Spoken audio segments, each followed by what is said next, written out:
Hello ladies and gentlemen, thank you very much for joining me on this, my journey into the constraints-led approach for BJJ. My name is Sam Battlefields and I appreciate you coming along for the ride. Today we are going to have a look at this morning's class slash workshop. In this morning's class slash workshop, which is Tuesday, you'll be seeing this on Wednesday, I think. Anyway, don't worry about my scheduling. This is about the games that I've been playing the last few days. As you're probably aware, this is being filmed after the Gino interview. That was a really good interview. I strongly suggest you checking it out. In today's class though, we did something a little different. We focused on, well, this week is back, so all things on the back. So in this game we have started off, well, this is obviously not all things on the back, but I will be building off this. So something that happened this morning, and I'll come back to this, I kind of jumped around a bit, but I sort of had a model of what I was looking to do in class over the last couple of days, which has been good. I'm back into that thing where I've got an idea and then I clarify it in the kind of night before or half an hour before class, and then I implement it. And something that popped up this morning, I sat down and I sort of wrote out a couple of the games, and I thought they were really good. There was a couple of things where I went a bit too far, but I'd written the last, so that the main back control drill, and then I started thinking, okay, and what's the evolution going to be from this, and where's this going to go, and this and that, and I was like, and I literally wrote this down. Let's not think too hard on it. I.e., don't think about the possibility for evolution, just let it evolve. Okay? And I think this is something that I can potentially overthink sometimes, where I should, and I have been doing it, where I have just an idea.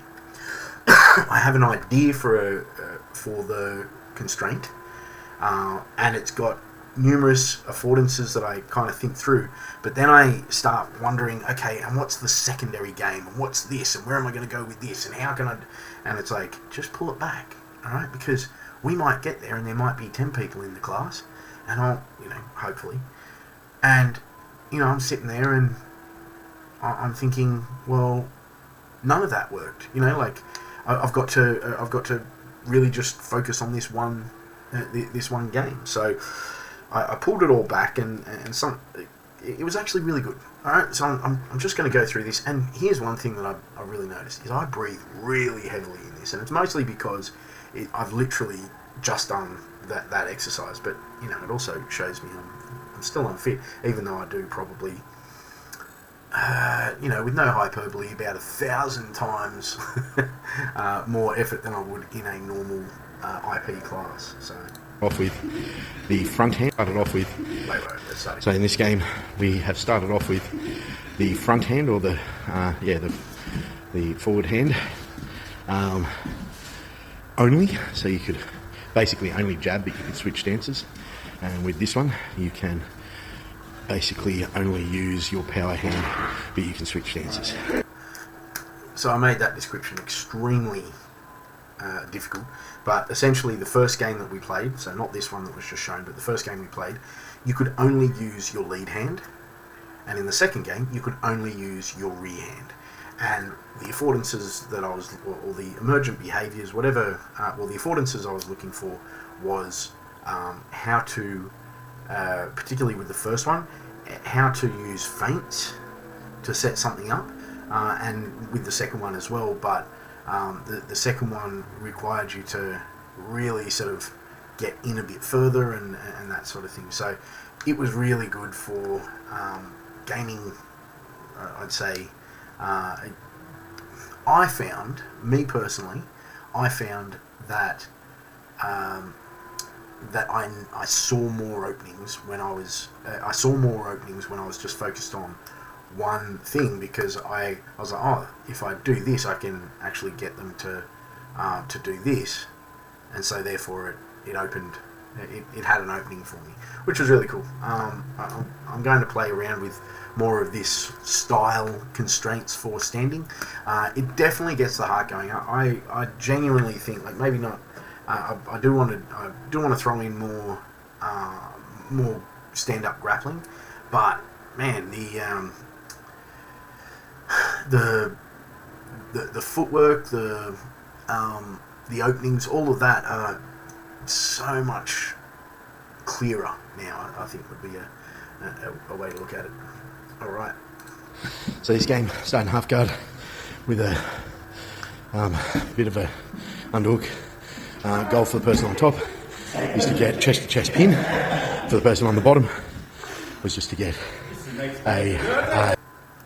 All right. So because Ridwan was getting a bit loud there, basically starting half guard, person on the bottom was trying to get their chest on their back or a chest to chest on top. So essentially a reversal was going to be fine. Obviously a chest to chest pin was also fine. Person on the top was just trying to get a chest to chest pin. So that meant mount and or that meant mount and or side control, essentially. This was a good game.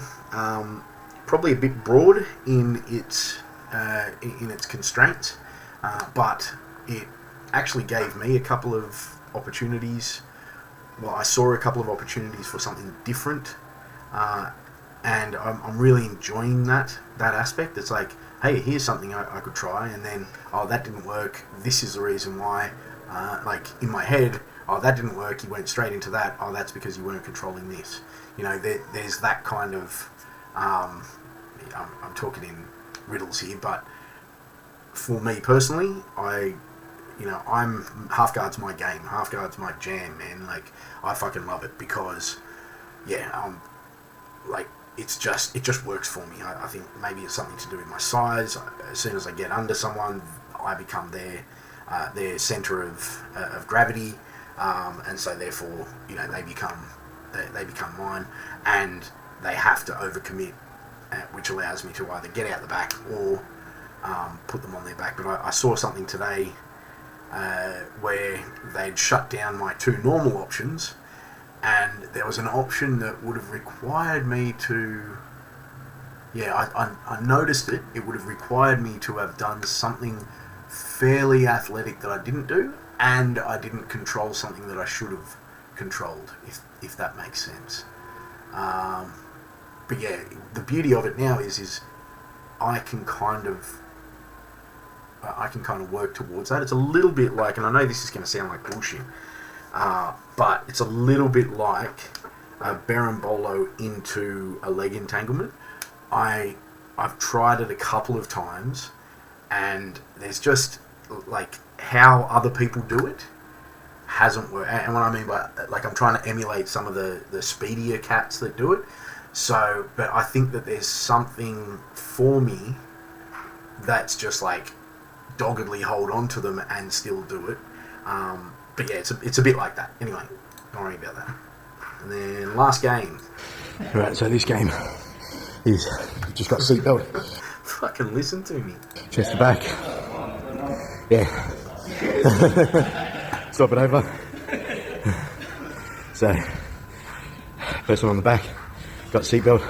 There's no grip fighting, no hand fighting, no nothing. Person on the bottom is just trying to free their hips from the every single hook that's imaginable and get their back of the hips on the ground. Yeah, so I'm not sure where Ridwan got the idea that he had to be. Actually, I am aware, but we had a couple of goes beforehand, so I don't know why he didn't pay attention. But he's got his arms out like that. That's not what we were doing. I think I made the joke that I'm going to call this game the Titanic because it's someone on the back and you're not allowed to use your arms. And I think he took this as the required or the requirement, which it definitely wasn't. But that's probably on me. Later on in this role, he was still having a bit of trouble, And I was like, bro, you can use your arms, just not to pry off. So the idea was you couldn't use your arms to pry off their seatbelt, right? You could use your arms for everything else, but just not to pry their arms off. So yeah, the idea was to focus on the bottom half of the body and the fight there, and go from there. So anyway, yeah, this was a good one. I liked it. Hopefully you got something out of it. This is Sam Battlefield. Thank you very much for joining me on my journey into constraints-led approach for BJJ.